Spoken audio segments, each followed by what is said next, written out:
Happy New Year's, homeowners! The TAXMAN is coming. In this video, I'm going to talk about the massive increase in property taxes that we're going to see across America in 2022. Over the last year, if you've been a homeowner, you've been loving the appreciation you're getting. But you're not going to love in 2022 how much your property taxes are going to go up.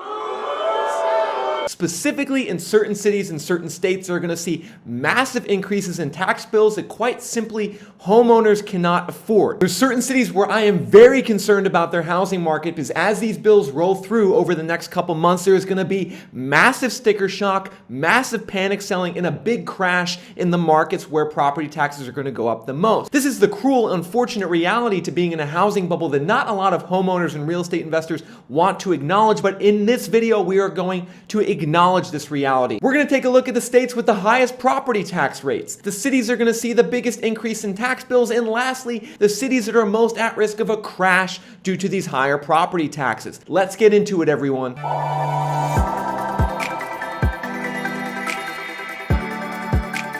So we're going to start things out with a map like we typically do on this channel, and we're looking at the 48 continental US states here, folks, and looking at the property tax percentage in these states. And just to explain what this means, the property tax percentage is when you take the tax bill and then divide it by the value of the property. So in a place like New York, which has some of the highest property taxes in America, you can expect to pay 2.3% of the value of your home in property taxes each year. This data comes from the US Census Bureau. We can see very clearly that the Northeast, states like New York, New Jersey, Connecticut, New Hampshire, as well as the Midwest, Illinois, Iowa, Wisconsin, and Nebraska have very high property tax rates. In addition, folks, Texas has very high property tax rates. That's right, something that not a lot of people know is that Texas, and particularly the big cities in Texas, have some of the highest property taxes in America, which is going to be a big problem for many cities in Texas going forward, given how much home prices have increased over the last year. But we're going to get to that in a second, how Texas could be facing a big crash from these higher property taxes. Just to get back to this map, we can see that most places in the Southeast and the West Coast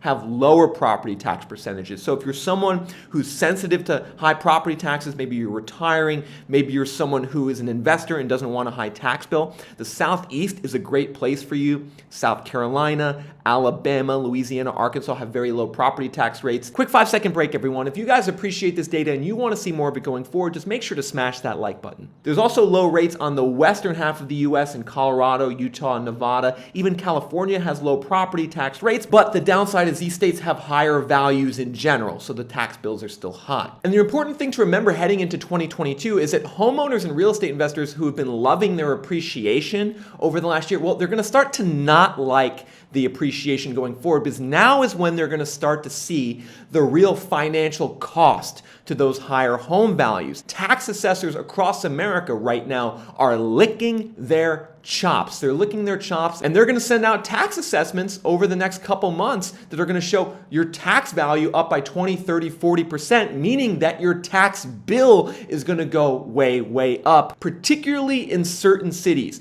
Certain cities across America are really exposed to this huge surge in property taxes and all the destabilization that's going to come from that surge. Homeowners in these cities are probably going to be crying over the next couple weeks and months as they get their tax bills for 2022. And the areas where it's going to be worse, are the ones with the highest property tax rate combined with the biggest increase in home prices over the last year. And we can see that one city, one metro area just stands out above the rest, and that is Austin, Texas. Austin has one of the highest property tax rates in America. 1.9% of the value of your home is what you're going to pay in taxes each year, and it combines that with the highest year-over-year increase in home prices at plus 44%. No other city or market's even close, is going to be even close to having the surge in tax bills that Austin, Texas has. However, some other markets that are going to see a big surge include Dallas, Texas, which has a 1.8% property tax rate and 24% appreciation according to Zillow.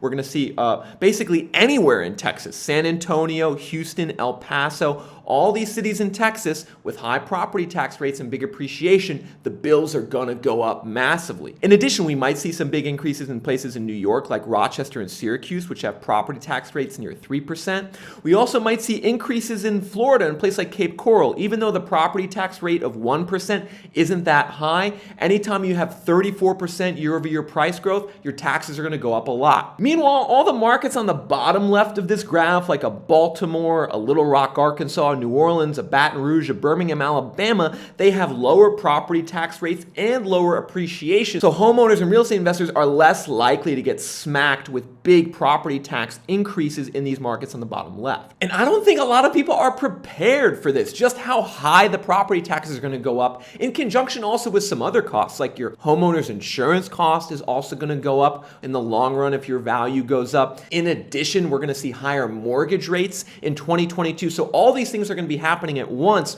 It's going to increase the cost of home ownership for existing owners and new owners. And the property tax increases are just one component of that not a lot of people focus on. A realtor is really never going to talk to you about how much your property taxes are going to go up year over year. They don't want you to know that. A lot of FOMO real estate investors who are trying to get you into real estate investment, they don't want you to think about the property taxes, but it's something that you need to pay attention to because it's a massive, massive cost, especially in high property tax markets. Like for instance, in Austin, Texas, we're going to see the property tax bill go from $7,000 to $10,000. A $3,000 increase in Austin, Texas. No other market, no other city is even close to seeing that massive increase in property taxes.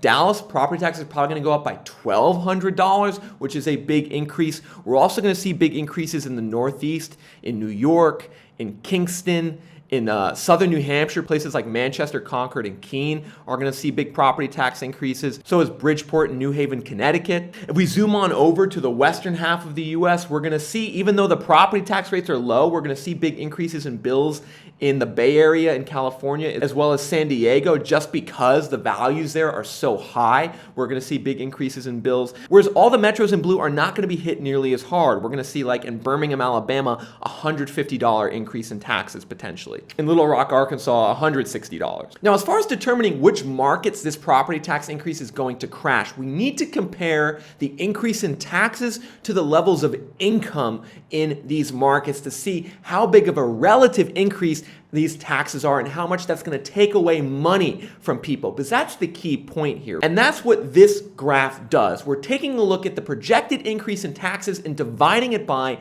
homeowner income in these metro areas. And this gives us a really relative sense of how damaging the property tax increase is going to be. And you can see again that Austin, Texas is just number one. The typical homeowner income in Austin is about $110,000 according to US Census. And if we have a $3,000 increase in property taxes, it's going to be 2.8% of homeowner income getting eaten up by this property tax increase. We got a lot of Texas on this list: Austin, Dallas, Killeen, El Paso, San Antonio. We got a lot of Texas because the property tax increases are going to be really high. The homeowners in Texas don't make nearly as much money as people think. In addition, we have some retirement destinations: Port St. Lucie, Cape Coral, Northport, Florida. These are places where a lot of the homeowners are seniors on fixed incomes. They don't necessarily have a lot of money to shoulder the burden of even a $1,000 increase in taxes. And then we also have some Midwest and Northeast Rust Belt representation here. We have New Haven, Connecticut, Portland, Maine, Bridgeport, Connecticut, Providence. We're going to see high tax increases there relative to how much people make. And those 20 cities, those 20 metros that we just looked at, I think those are the ones that are most at risk of a